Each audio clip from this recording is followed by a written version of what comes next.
So Marty, can you tell me what your vision and dream has been for car restoration, Fadelli Restoration, and what you've been doing?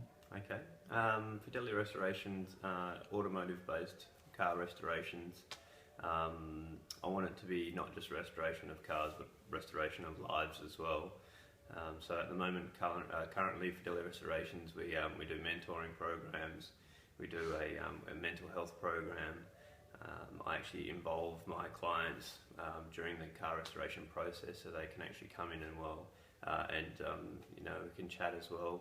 They get hands-on experience. They get to actually invest into their car as well, not just physically and financially, but they actually get the nuts and bolts feel of it all too. So a big involvement. So for me, Fadelli Restorations, I'd like to see it just in a larger scale, I suppose, so more people can be reached. I'd like to have classrooms set up so we can actually do more classroom-based stuff, more physical hands-on training. Just larger, grander scale of what we're doing now. So more lives healed, more lives changed, more cars changed. Just in a bigger vision. Can you tell me about your Pay It Forward program? Yeah, Pay It Forward is just it's a charity-based part of Fadelli Restorations, where we receive old vehicles, where we can just do them up so they're at a drivable state, so that they're safe and roadworthy,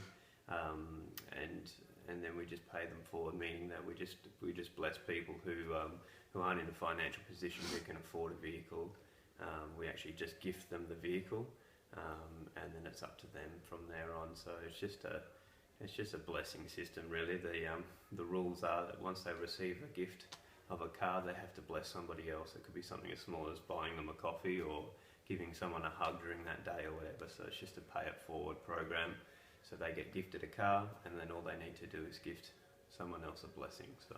And how many cars have you paid it forward in your program over the last, say, 3 months? In the last 3 months, I think we've done about 2. So we've done about 4 or 5 in total over the last year.